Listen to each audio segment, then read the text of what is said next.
If you own a house in any of the cities I'm about to name, you need to stop what you're doing and listen to me right now. I don't care if you're busy. I don't care if you think your market is different. What I'm about to tell you could be the difference between protecting your wealth and watching it evaporate overnight.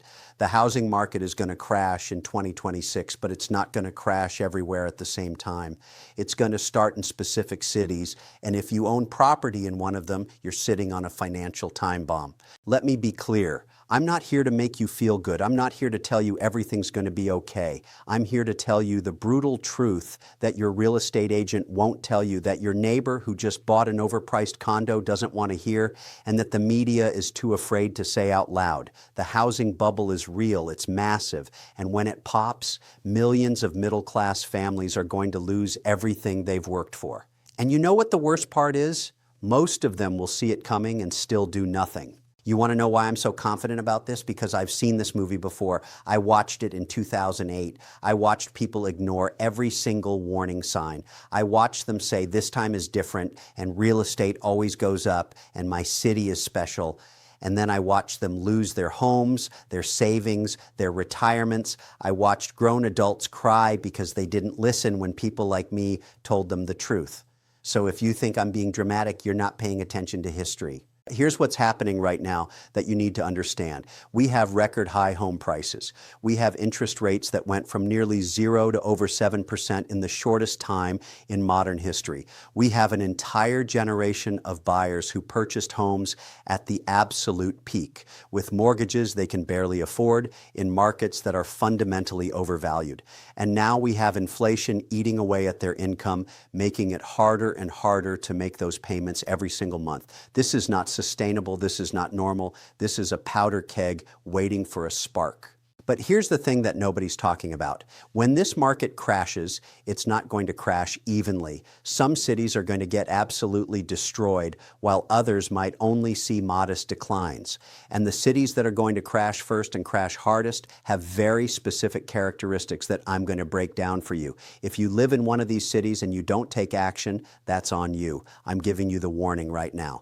The first characteristic is overvaluation. I'm talking about cities where home prices increased 50, 60, 70% or more since 2020. Cities where the average home costs 10, 12, 15 times the median household income. That's not a market. That's insanity. When you have teachers, nurses, police officers, middle-class workers who can't afford to live in the city where they work, you don't have a sustainable economy. You have a bubble, and bubbles always pop, always. The second characteristic is economic fragility.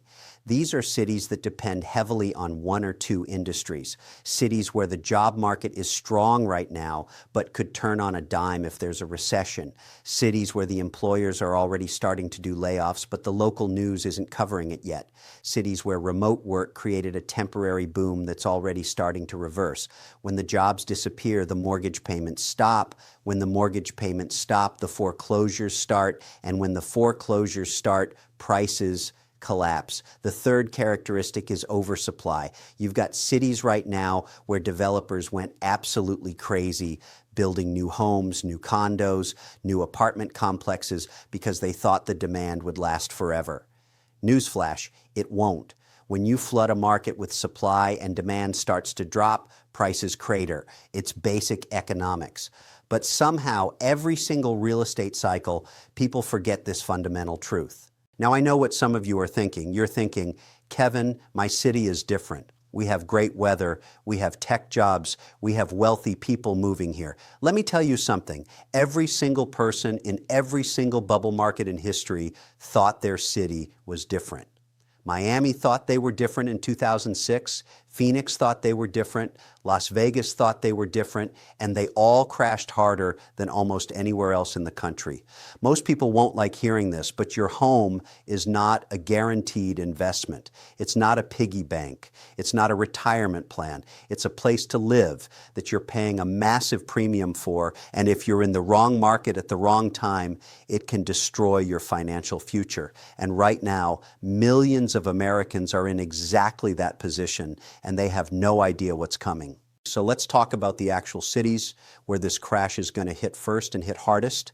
And I want you to pay very close attention, because if you live in one of these places, you need to start making decisions right now, not next month, not when you see prices starting to drop, right now, because by the time everyone else figures this out, it's going to be too late to get out without taking a massive loss. The first city on my list is Austin, Texas, and I know that's going to make a lot of people angry because Austin has been the darling of real estate investors for the past 5 years. Everyone moved there during the pandemic. Tech companies opened offices. Joe Rogan moved there. Elon Musk moved Tesla headquarters there. And home prices went absolutely insane. But here's what nobody wants to admit. Austin is overbuilt, overpriced, and overhyped. The median home price more than doubled in just a few years. You've got thousands of new housing units coming online. You've got tech companies that are now doing layoffs. You've got property taxes that are crushing homeowners. And you've got a lot of people who moved there during the pandemic who are now realizing that Texas summers are brutal and they want to leave. What happens when all those people try to sell at the same time?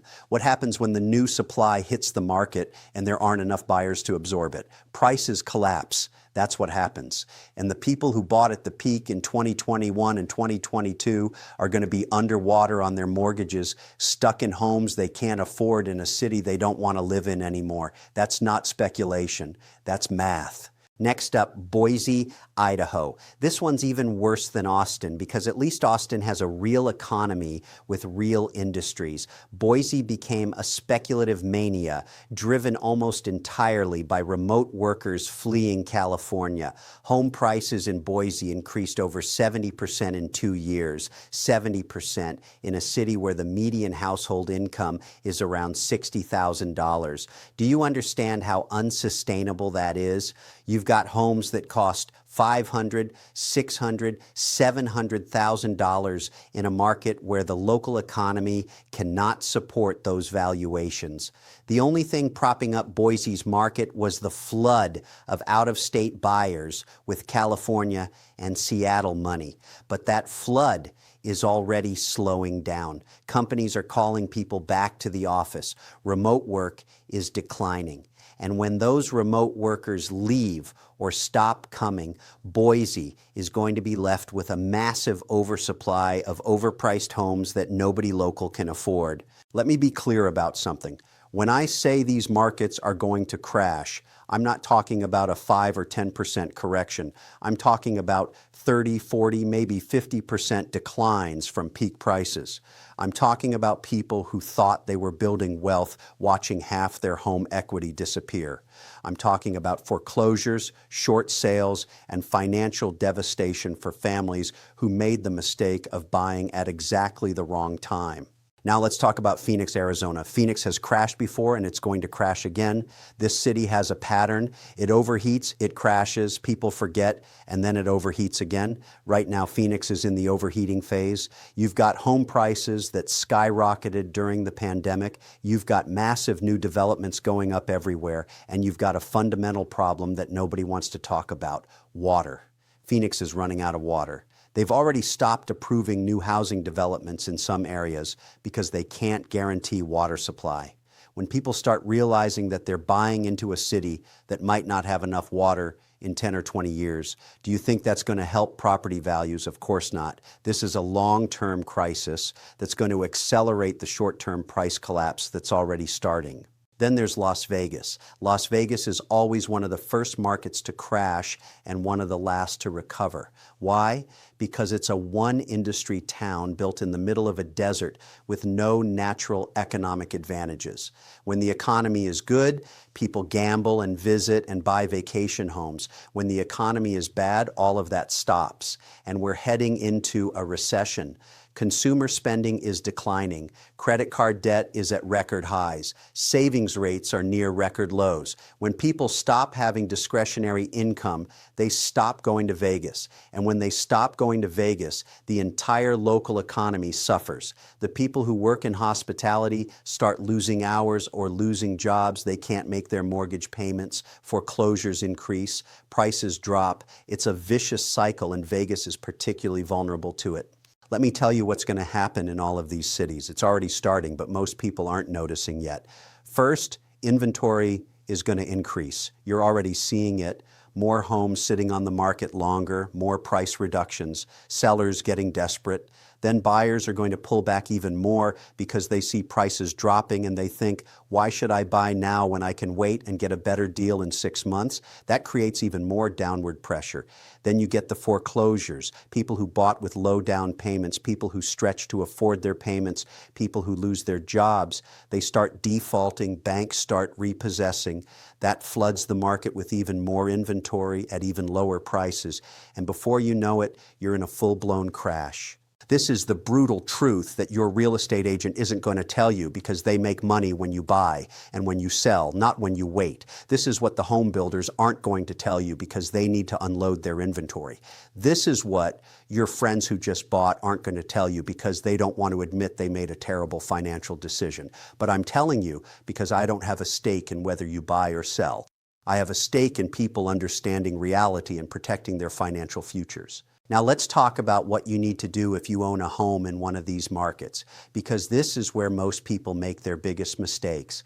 They know something bad is coming, they feel it in their gut, but they convince themselves to wait. They tell themselves maybe it won't be that bad, maybe their neighborhood is different, maybe they'll get lucky, and that hesitation costs them hundreds of thousands of dollars. So listen to me very carefully. If you are sitting on significant equity in one of these bubble markets, you need to seriously consider selling now while you still can get a good price. I know what you're thinking. You're thinking, but Kevin, where am I going to live? I can't just sell my house and be homeless. Of course not. But here's what you can do. You can sell high in an overpriced market and either rent for a while, or you can move to a more affordable market where your equity goes further, or you can downsize and bank the difference. The point is, you have options if you act now. If you wait until the crash is obvious to everyone, those options disappear. You'll be competing with thousands of other panicked sellers trying to get out at the same time, and that's when you really lose. Let me give you a real example. Let's say you bought a house in Austin in 2019 for $400,000. Today, that house might be worth $750,000 or even $800,000. You've got $350,000 to $400,000 in equity. That's life-changing money. But if you hold on to that house through the crash and it drops 40%, you just watched $160,000 of your net worth evaporate, maybe more. You could have sold, locked in your gains, and repositioned yourself. But instead, you convinced yourself to hold on, and you paid a massive price for that decision. This is not complicated. This is not sophisticated finance. This is basic risk management. When you're sitting on huge gains in an obviously overvalued market, you take some chips off the table. You don't bet everything on the hope that prices will keep going up forever. That's not investing, that's gambling. And the house always wins when you gamble with real estate bubbles. But here's the thing that really frustrates me. Even after I tell people this, most of them still won't do anything. You know why? Because human psychology is terrible when it comes to money. People hate selling something that might go up more. They hate the idea of selling and then watching prices continue to rise, even if it's only temporary. They're more afraid of missing out on potential gains than they are of losing real money. It's completely backwards, but it's how most people think, and that's why most people lose money in situations like this. Let me be clear about something else. I'm not telling you that every single person in these cities needs to panic and sell tomorrow. If you bought your house 10 years ago, you're sitting on massive equity, your mortgage payment is low and affordable, and you plan to live there for the next 20 years, you're probably fine. You can ride out the storm. But if you bought in the last 2 or 3 years, if you stretch to afford your payment, if you're counting on your home value to fund your retirement, or if you might need to sell in the next 5 years, you are in serious danger. You need to understand your personal situation and make smart decisions based on reality, not hope. Now let's talk about the cities that are going to follow right behind that first wave, because Austin, Boise, Phoenix, and Las Vegas are just the beginning. Once those markets start crashing, the contagion spreads. Miami is next on my list. Miami has been absolutely out of control. You've got luxury condos being built everywhere. You've got wealthy people from the Northeast and from Latin America buying investment properties. You've got crypto bros who made money in 2021 buying penthouses. And you've got a lot of speculation, a lot of foreign money, and a lot of units that sit empty most of the year. When the market turns, when those investors decide to sell, there aren't enough actual residents to absorb all that inventory. Prices are going to fall hard. And then there's the insurance crisis. Nobody's talking enough about this. Florida homeowners insurance has become outrageously expensive, or in some cases completely unavailable. Some people are paying $15,000, $20,000, $30,000 a year just for insurance. When you add that to your mortgage, your property taxes, your HOA fees, the total cost of ownership becomes unsustainable for a lot of people. And when hurricane season hits and more insurers pull out of the Florida market, it's going to get even worse. You think people are going to keep paying premium prices for homes where they can't get affordable insurance? Think again. Then you've got Nashville, Charlotte, and Tampa. These are the secondary markets that everyone said were safe. They said these cities had strong job growth, affordable living compared to the coast's good quality of life. And all of that was true. But then everyone moved there at the same time. Prices doubled, affordability disappeared, and now these markets are just as vulnerable as the ones everyone knew were bubbles. The crash might not be quite as severe, but it's still coming, and a lot of people who thought they were making smart moves by relocating to these cities are going to get hurt. Here's what I need you to understand. This isn't about fear-mongering. This isn't about trying to scare you. This is about pattern recognition. I've studied markets my entire career. I've made money in real estate. I've lost money in real estate. I've seen what happens when fundamentals get disconnected from valuations. And right now, we have the biggest disconnect I've seen since 2006. Maybe bigger. We have home prices that are completely detached from incomes, from rents, from any reasonable measure of affordability. And when that gap exists, it always closes. Always. The only question is how fast and how painful it's going to be. If you ignore this, that's on you. I'm giving you the information. I'm showing you the data. I'm explaining the patterns. What you do with it is your decision. But don't come back in 2 years when your home value has dropped 30% and say nobody warned you. I'm warning you right now. The housing market is going to crash first in these cities. And if you're not prepared, you're going to pay a very expensive price for that lack of preparation.